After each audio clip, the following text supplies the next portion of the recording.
I remember when I was 17 and a woman asked me, "Are you saved?"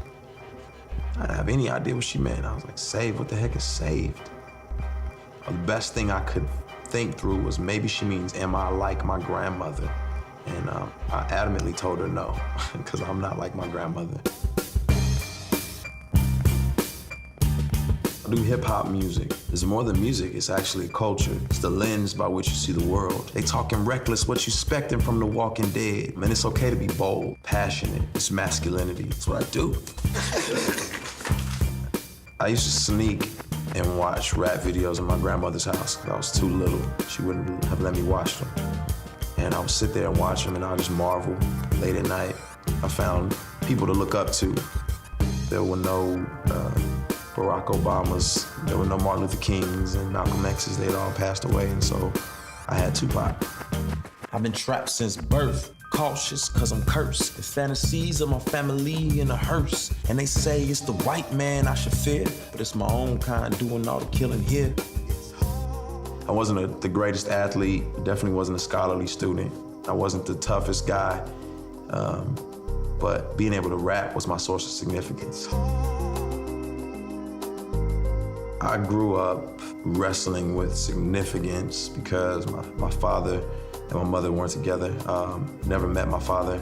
He became a drug addict and kind of let his life crumble. I felt like my dad was this piece of my life that I needed to have to feel like I was somebody. Having a single mother who worked a lot, you know, she just had to entrust me in the care of family members and different people a lot of times. I experienced abuse as a kid. I experienced neglect and you know, different kind of things. And so I was just wanting real significance, and I didn't feel like I was gonna get it trying to be this manicured, good, all-around student and person. The people I looked up to were gangsters. You know, my uncle, I remember him, you know, showing me a gun, and I just wanted to be like those guys. So I took a BB gun and stood in the middle of the street and pointed it at a car, and just saw the lady panic and freak out. And for me, that was just fun. I didn't have anything to do. I wanted to be back in the inner city. I wanted to be, you know, doing criminal activity. So I just kept rebelling, and I kept doing worse. In drugs, 16, fighting all the time. Got arrested in high school for stealing. He was just like, man, what are you gonna do with your life? Got put on a gang list. I remember thinking like, man, I guess I'm supposed to care. Went from drugs to drinking to I'm a wreck, partying to I don't fit anywhere. I'm just this misfit of a person. My mother was like, you just need to read your Bible. And I remember ripping the pages out of the Bible and throwing it on the floor, and I said, I don't want this Bible. I just couldn't wrap my hands around this being true, this being real. My grandmother was a Christian. You know, I would have to go to church with her. It was like older people, it was old people. So for me, church wasn't about God, and church was for them. It wasn't for me. It's probably not real, probably just something people use as a crutch. I think as the emptiness started to get more profound, when I had to drink more, smoke more, find another woman, I was really, really, really in a dark place. 5:46 in the morning, tossing and turning, chest burning. Sermons in my head keep reoccurring. Having visions in my head of a kid crying at the feet of the Father for all the wrong things that he did. Now I'm sweating in my sheets, can't sleep, cause my mind keep telling me I'm 6 feet deep. Don't remind me, even though I'm still alive, I can't tell. The way I'm living my life, I feel I'm going to hell.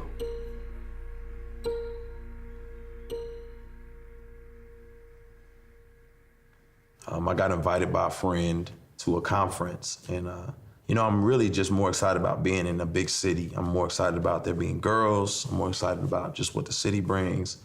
I'm not really concerned about the conference. So I get to the conference, and I see guys who have been shot from being in gangs. I see, you know, girls who were extremely promiscuous in the past. I see rappers. I see dancers. I see singers. I see people who came from the same background I came from, and they still embodied who they were culturally, but they were all in love with Jesus. And I'd never seen that before. And then I saw another group, and they were sold out for Jesus, and they were rapping, and you heard about it in their songs, and I was just like, what in the world? And as I listened to the lyrics, I was like, man, I don't know this. I don't understand this God they're talking about. And then finally, someone got up and said, do you know you've been bought with a price? And he told me the story of Jesus on Golgotha and him carrying the cross and him bearing all of my sin, all of my lying, all of my cheating, all of my escapades, all of my drinking and drugging, and put it on his own back. And he said, I was bought with a price. And it made me think, man, I'm like, somebody thinks I'm significant enough to die for me. Somebody thinks I'm significant enough to climb up this mountain with this cross on his back and take nails in his wrists and his feet for me. I remember articulating like, God, get me out of this, just don't kill me. Do whatever you gotta do to get me out of this, just don't kill me. I was driving down the highway and I turned too quick and lost control of the wheel. My car flipped over again and again. The roof caved in, windshield caved in, no seatbelt, glass everywhere. My glasses that I had on were molded like kind of into the frame of the car, and I didn't have a scratch. That was it. I said, I get it. Called up my friends who I knew were living for Jesus, and I said, we gotta make this happen. I'm coming home. I saw change happening. I spent a lot of time searching for father figures. Just saw the evidence. And God has shown me that, ultimately He's my father. It drives me to keep pressing. I started volunteering at a juvenile detention center. And some of those songs that I had written in my darkest times when I was crying out to God, I would do for Him. And you just see Him sitting there weeping. And time after time, they keep requesting it. Can you do that song again? Can you do that song again?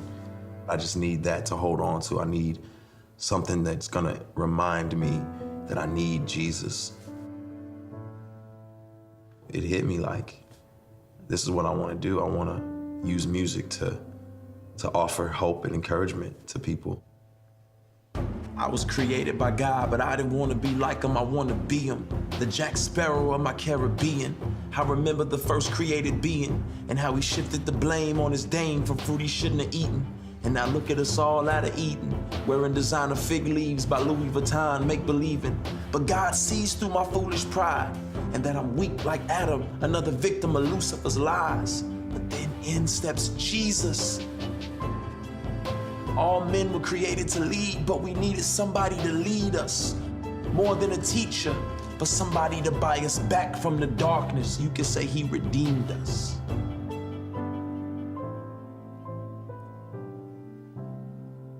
I've learned to stay close to my source of significance, to my source of worth. And that's God. My name is Lecrae, and I am second.